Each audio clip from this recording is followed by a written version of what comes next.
Hello, and thank you for taking time to view this quick introductory video on developing smart outcomes for your action plan. As you implement your action plan, it will be important to determine how you will measure progress along the way. In order to do this, we will have clear targets by developing smart outcomes. Smart outcomes begin by stating specifically what it is you're trying to do. So when you write this, think about using action words.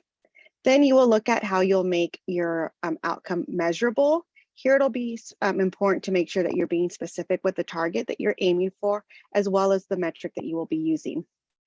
Next, we want to make sure that our outcome is achievable, making sure that it's going to be something that we can achieve during the given time that we are selecting.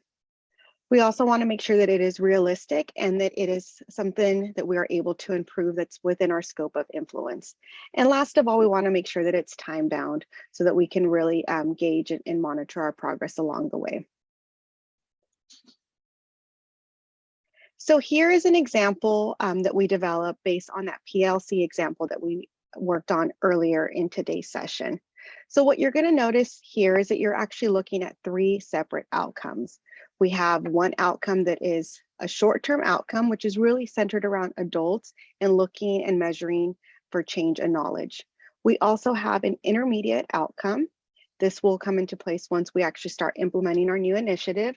And here we're going to be measuring if there's a change in practice or a change in the behaviors of the adults in the system. And then finally, we will look at measuring student outcomes once we get to that full implementation stage. So let's take a look at each one of those examples. So the first example that we have is measuring a change in knowledge. So this example says 100% of staff will be trained on PLC structures and expectations as evidenced by training development logs by August of 2022. So once again, here we're just looking at that building capacity piece and having a metric to measure that we're changing the knowledge of the adults in the system.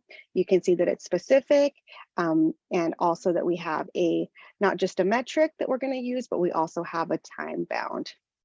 Next, we move on to our intermediate outcome. In this example, you're going to see that all grade level teams will move to an indicator of implementing or developing as measured by the PLC self-assessment. So here you can see this self-assessment will be a rubric that will be used to measure progress. And once again, we also have a timeline for that as well. Finally, we get to student outcomes. And one thing that I want to caution everybody here is oftentimes when we implement a new initiative, we expect to see changes for students right away. And really what we know from studying change is that change takes time. And that in order for us to see changes in student outcomes, it's going to be really important that we're changing knowledge and behaviors for the adults first before we see that transition to student outcomes.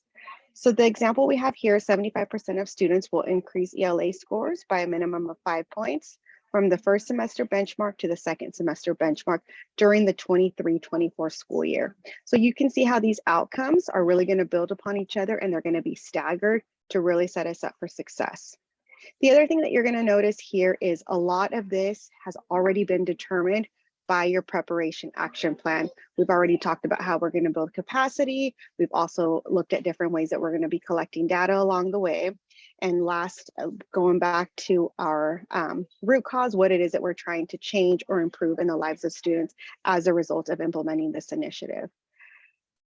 To help you in this effort, we also provided you with additional examples. So if you click on the link here, you're going to see that it's going to give you a couple more examples for different sample initiatives. So hopefully that'll help guide your work. As always, if you have any questions or you need additional support, please feel free to reach out to your improvement coach for additional support. Thank you so much and good luck developing your outcomes.